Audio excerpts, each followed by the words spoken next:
Alfonso Ribeiro, good morning, sir. Good morning. How are you? I'm talking to Alfonso Ribeiro. My life can't get much better right now. Life is good, man. Oh, sugar. Thank you, man. Absolutely. So, this Sunday season finale of America's Funniest Home Videos, season 26, that blows my mind that there have been that many seasons of America's Funniest Home Videos. It simply means how impressive and how amazing the show is, especially in terms of family entertainment. When you think about family shows, there just isn't really any left on TV, certainly not in first run. This is a show that whether you're, 90 or whether you're 5, you can sit down and watch it, or even 2, because my 2-year-old watches it all the time with us and loves it. Everybody in between can watch this show and enjoy it. It's the safe way to watch funny videos rather than going to the internet and watching it, where your kid might decide that he's going to go on a journey through the internet to find more funny videos. And typically he's going to find videos you don't want him to see. So this is a great way to be able to sit there as a family and watch it. It's been on 26 years. Now it's going to be 27 next season. Pretty special. And to be able to be, the host following in the amazing footsteps of Bob Saget and Tom Bergeron, who happens to be my favorite host on TV, to have his support doing this show is pretty special. Now, I was reading here in the press release, Tom's going to make an appearance with you this Sunday night? He is.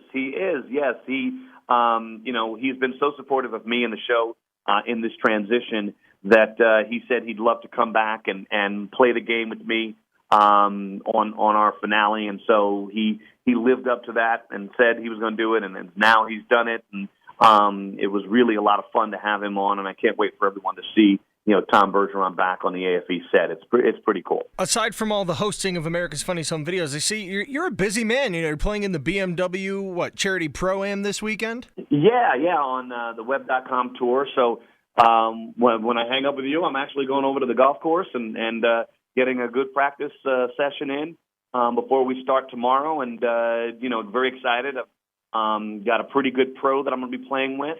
And we'll go out there and give it our all and have some fun and see what happens by hopefully make the cut to play on Sunday. Who are you paired with? It's hard to say his name. His name is Ali Schneidergen. And Ali is new to the Web.com tour. He was the guy who took on Beau DeChambeau, in the college when they were doing the NCAA championship. They went head to head, and he's a wonderful golfer, and it'll be fun to get to know him over the next few days.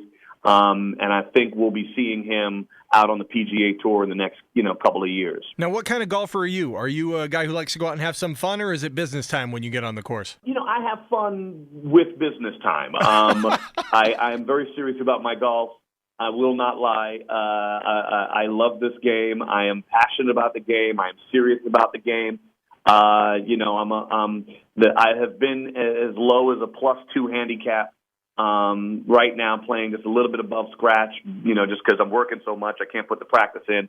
But love this game, but I will always go out and have fun. And now, aside from the golf, I also see that recently you just won the Toyota Grand Prix Celebrity Race as well. What were you driving? I did. It was the Scion FRS, and I was able to win it, back to back. I won it last year from the Pro Division, and this year was the 40th anniversary and the final running of the Pro Celebrity Race, and it was basically one field. Everybody, all but 2 of the drivers were past winners, and to come back and win, with the likes of Alonso Jr. and Jimmy Vasser and Max Pappas and Rod Millen and Eddie Lawson, and I mean, these guys are fantastic pros, and the other celebrities that have won this race before.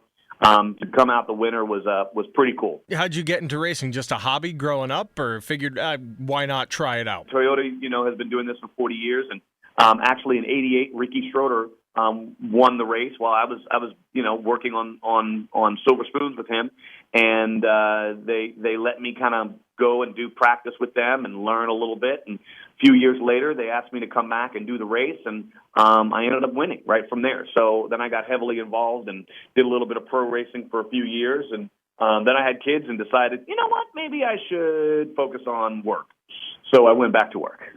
Pump the brakes, so to speak. Yeah. Let's keep it in perspective. So now, has there been any more headway in terms of, because I saw that you threw your hat in the ring to co-host with Live with Kelly. Has any more ground been made on that now that Michael Strahan's departed the show? Not a lot of ground. I think they, the show wants to get their people in that they wanted to get in right away, and but I know my people are talking with the show, and we'll see what happens. I think it'd be fun, and I think it'd be a great opportunity. I would love to get to know Kelly and play live in the morning, but we'll see what happens. I think they're definitely aware of the fact that my name's in the hat. We'll see what happens. And I know you may roll your eyes at this question, but I'd be remiss if I didn't ask Alfonso. With the success of Fuller House on Netflix, is there any shot, any semblance, any chance of some sort of a Fresh Prince reunion-esque spinoff? Well, I certainly couldn't say, there's 100% no chance. But, I am not in support of doing any Fresh Prince reboot. We decided in the late 90s that we no longer could do episodes that felt fresh and felt new and new story ideas with the cast, and that's why the show ended. We ended early because of that reason, and Will's budding movie career. And so with the passing of James Avery, it feels like it just wouldn't be right. It just would not be the show. And I've always been a fan of, if it ain't broke, don't fix it. This show has been great. The fans have loved it for decades now. I feel like we leave well enough alone. Those other shows felt like a need to do it. I kind of feel like there's really no need.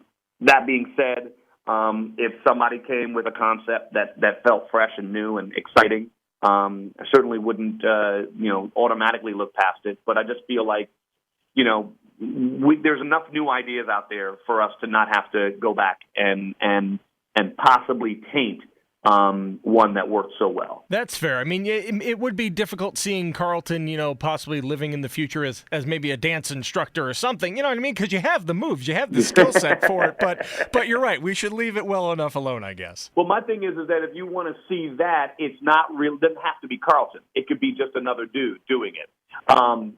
Rather than calling it something different than what it really needs to be.